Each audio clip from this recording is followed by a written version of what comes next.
All right, now back with us here on Thursday Night Tailgate is Detroit Tigers legendary pitcher Denny McLain. Let me remind you about Denny's background. He is from Markham, Illinois, which is just a little south of Chicago. Was signed out of high school in 1962 by the Chicago White Sox as an amateur free agent.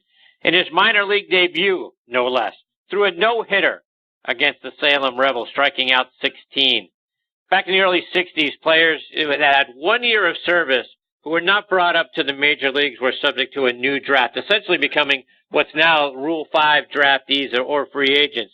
So the Detroit Tigers selected Denny off waivers in April of 1963, and he's made his major league debut that year on September 21st against the White Sox.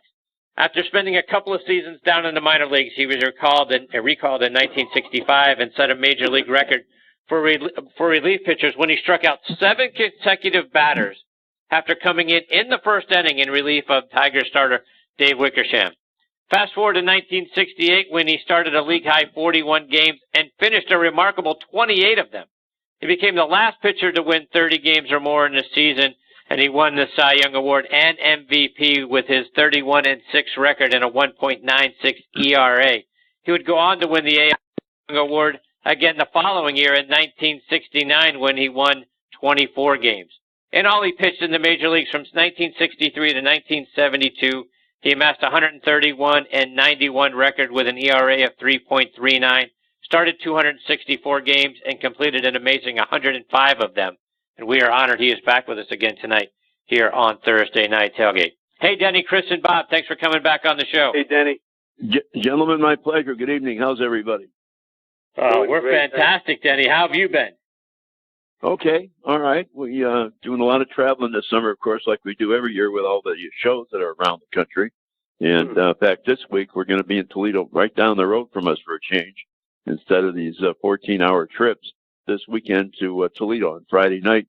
Anybody in the Toledo, Detroit area, come see us. It's going to be a hell of a show and a good ball game. I mean, that ballpark in Toledo is like any major league ballpark in the world. It is some AAA park, and boy, you go there, you can't believe it's just AAA because it's magnificent. And then the following week, we're going to beautiful Richmond, Virginia, and we'll have some good times down there too. That's a great park too. Been around a long time. So, Denny, as I was doing more reading about you and your career, I read in '68 when you won that 30th game on September 14th, Dizzy Dean, who was the last guy to do it back in 1934, was there to congratulate you. What was that like? Oh, it was great. I mean, you would think, and I think this would be a natural feeling for most people. You would think that there would be some real jealousy and it'd be obvious and what have you, it was everything but. Dizzy spent 2 days with me before I pitched that Saturday. He spent a lot of time with Johnny Sane, who was our pitching coach, probably the greatest pitching coach in the history of the game. I don't think there's anybody close. And just spent 3 days in the clubhouse. Koufax was there for the 3 days, and I can't remember the broadcaster, but those were 2 of the 3 guys, and it was a great time. Dizzy was wonderful. He couldn't say enough nice things. He couldn't do enough interviews. If I heard the word he slid in the third one more time, that terminology he used, I would have jumped off a bridge. But, he had a unique style of broadcasting, and he had a unique style when he started to tell his great stories. He had great stories about the greatest players in the history of the game when the game really needed great players, Ruth and those guys. And he was quite a vocal guy for the game and for the game itself. And I suspect guys like Dizzy and the Babe and Ty Cobb and all those guys, and especially into the 30s and 40s with the war starting, I imagine a lot of those guys saved Major League Baseball, because I'm not sure if based upon, I'm a big history guy when it comes to the game, and based upon all the books I read about the wars, World War I and World War II, in baseball, as they were suffering because most of our good players were over in the war. And Ted Williams, Bob Feller, all of those guys. And lo and behold, the game struggled their way through, came out of it better than ever before. And, of course, now the rest is history. But the game was saved by a bunch of great people who you didn't play for much money, but, boy, they sure loved the game. All you got to do was look at the way they had to travel in trains and buses all the time, going from New York to Chicago overnight, that's a hell of a trip. That's a hell of a trip in a Corvette, for God's sakes. And it was something. It had to be something. My father-in-law, Lou Boudreaux, Hall of Famer, I'm still sleeping with his daughter after 53 years. We just can't believe the stories that he's told us over the years about the train and the particular kinds of places they had to sleep on the train and guys who, this is funny, guys who were afraid to take the train, yet they were afraid to fly. So how the hell do you get there? And Lou tell him, get a dog, get a reindeer, but get there. I don't care how you get there, but get there. So he said he had a bunch of wuss on that Cleveland team the first year, the year that they won the World Series. And he says, I just couldn't believe it. I had grown men crying, not wanting to get on the train. Wow. Man, it's crazy. And Denny, when you go back and you look at your very first game in the Major League, September 21st, 1963, at home against the White Sox, the team that gave up on you, sort of. Right? And not only do you pitch a complete game, allowing 1 earned run and striking out 8 and getting the win, you also hit a home run in the bottom of the 5th inning to tie the score at 1. Bill Bruton came on behind you and hit a home run, so you guys go back-to-back to give you the lead. But I just can't imagine it gets much better than that. All of that, all the things that you did, plus hitting a home run, plus it's against the White Sox. My goodness. You can't imagine. And it wasn't so, eventually it was winning the ball game, but the home run made my life. My whole life, I could have died that night and gone to heaven. Didn't make any difference. Because the White Sox, the senior, they used to call him, Al Lopez, when he decided to get rid of me, we had just finished a 3-game trip to Mexico City, playing the Mexico City All-Stars. And I had pitched 6 straight innings, shut out everybody, no walks, no hits, nothing. And he called, there were 3 of us in that box that you were talking about, and they could only keep 2. Well, one guy was Dave DeBuscher, and DeBuscher got a $60,000 bonus, was a great athlete. We all know about his ability in the NBA and the things that he did in New York as a general manager, president. He was a wonderful person, too, by the way. And then we had a guy by the name of Bruce Howard, who was my roommate, of all places, in the minor leagues when I first got there. And what's his name? Lopez called me up to the front of the plane on the way back to Tampa to get to Sarasota. He said, listen, I'm going to pitch you and Howard against each other. He says, but I want to tell you something. He says, you better pitch really good, because if you just pitch mediocre-wise, he says, you won't be on the club. He says, I just don't think you can be a big leaguer. He said, I want to be honest with you. He said, I think you need to go back to college, go do some other things in your life. I know you're a piano player, and maybe you want to pursue that. He really gave me the goodbye speech. And the more he talked, the more I was getting depressed, but also I was getting mad. And I'm thinking, why the hell did they give me $17,000, $17,500, 6 months ago, and now telling me to go to hell? So we went out the next Saturday when we got back to Sarasota, and Bruce and I pitched against each other. I got beat 1-0. A guy by the name of Dave Nicholson hit a home run that in Sarasota, Florida, that has still not come down, by the way. It may be going over Puerto Rico for about the 10th time. I've never seen a ball hit so far and so hard. And I got beat 1-0, pitched 9. Bruce also pitched 9. Pitched a hell of a ball game. I struck out about 14 or 15. So did Bruce. And so I'm thinking, well, and I didn't have a curveball. I didn't have a slider. I didn't have a changeup. I threw 100 fastballs that day. And at the end of the game, Lopez walked up to me and he said, well, congratulations. As soon as he said congratulations, I'm thinking, oh, man, I'm staying in Chicago, my home. Next thing, congratulations. He said, some club, they really wind up liking you. I said, oh, no. He says, yeah. He said, we've already put you on waivers. He said, we put you on waivers, as a matter of fact, in the 7th inning. So didn't even give me a chance. Yeah, didn't even give me a chance to finish. So next thing I know, 25 minutes later, Lopez came down from the clubhouse again and said, listen, there's a phone call upstairs. Go ahead and use my phone. They're waiting on you on the phone. I said, who's waiting? He said, the Detroit Tigers. I said, the Detroit Tigers, what do they want? He said, they just picked you up, pal. You belong to them. So I went upstairs, talked to a guy named Ed Catalinas, who was the farm director, and he said, you are now us. You are now with us. He said, you are now with Al Kaline. How about that? I said, man, you can't make my life any better, because my 2 idols growing up were Mickey Mantle and Al Kaline. So here I'm going to play with Kaline, I hope. So they picked me up 2 hours later from Lakeland, Florida, take me back, and of course, as they say, the rest is history. And that next September, of course, I got a chance to beat the White Sox. And I'll tell you, I still talk about it every day. And I BS a little bit of it because I keep telling everybody it was down and away on the black. And actually where it was belt high down the middle. And by the way, it was the only one I ever hit.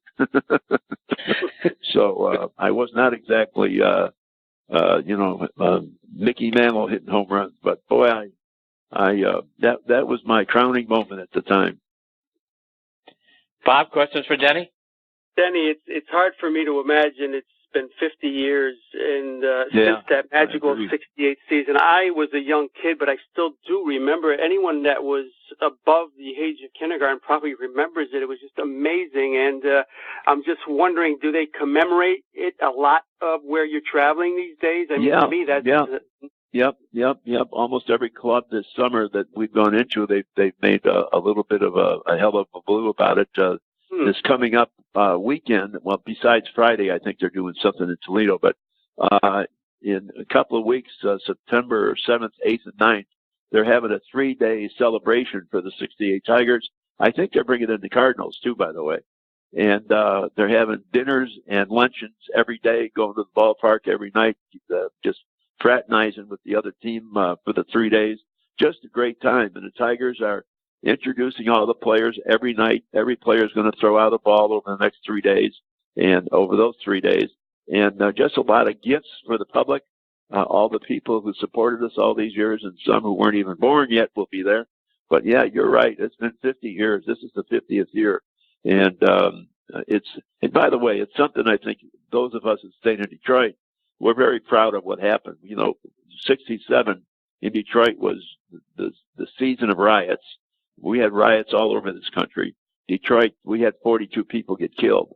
And they're still celebrating that time when we won the pennant in the World Series because it was that ball club who really put things to peace.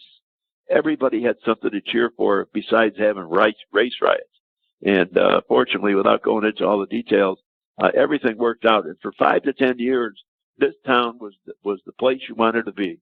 And then, of course, it started to turn again, and we have what we have today. It's not as bad as it used to be, but boy, you just seem like you're living on the edge all the time. In that 68 season, Denny, Chris had thrown out some of the statistics, the 28 complete games, the 336 innings. I don't even know how many pitches you threw. It was just incredible. I was just wondering, when you got into September, mid-September, whatever, did you ever feel fatigued, or was it an adrenaline rush at 24 years old where you just kept going? Well, I can answer it easily. I had 24 cortisone shots that year. That was and I had 20 the year before and about 15 the year before. By the time my career ended in 74, I had somewhere right near 200 injections. And, I was just a beanbag at that point in time, but getting injections all the time. But, it was the only thing we had. We didn't have an operation. We didn't have Dr. Job down there doing his miracles. We didn't have the Tommy John surgery. We didn't have any of that. So the only thing that you could get and get a lot of was cortisone. The problem with it is if cortisone doesn't hit the injured area, then it's just a wasted injection.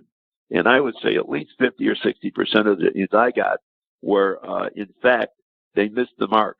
And as a matter of fact, the first game of the World Series in 68, I got 2 shots 2 hours prior to the game, one hour and then the next hour, and both injections missed the mark. And you can tell it missed the mark as soon as that stuff starts to wear off.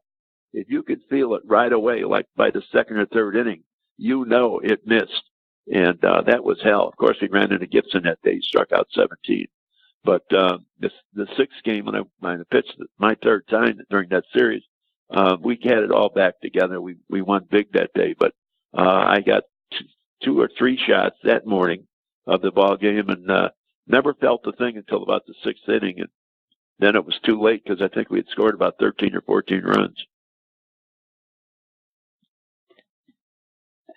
Denny, when you talk about Major League Baseball history, and your manager was Chuck Dressen, And Chuck was a third baseman for the Reds back in the 1920s. Had a couple of good years, 27, 28, hit 291, 292 respectively. Did he ever talk to you about his playing days? No, I never heard him talk about his playing days. Never once. I can tell you that there's two things that he used to get us going about. He was a big horse racing guy. You guys may know that. He was at the track every day if there was a track open. And then number two, he fancied himself being quite a chef. He made what he called his gorilla chili, whatever the hell it was called. Gorilla chili, something goofy. And if you didn't eat it, you didn't play. Honest to God, if you did not eat that chili, you did not play. And this was, by the way, the meat was uncooked. Everything else, the onions and the carrots and I think old socks and shoes were in it. And you had to eat all of that and the meat. And boy, if you didn't eat, and I'll tell you, he'll put your name on the board. Guys who don't eat chili don't win, don't play.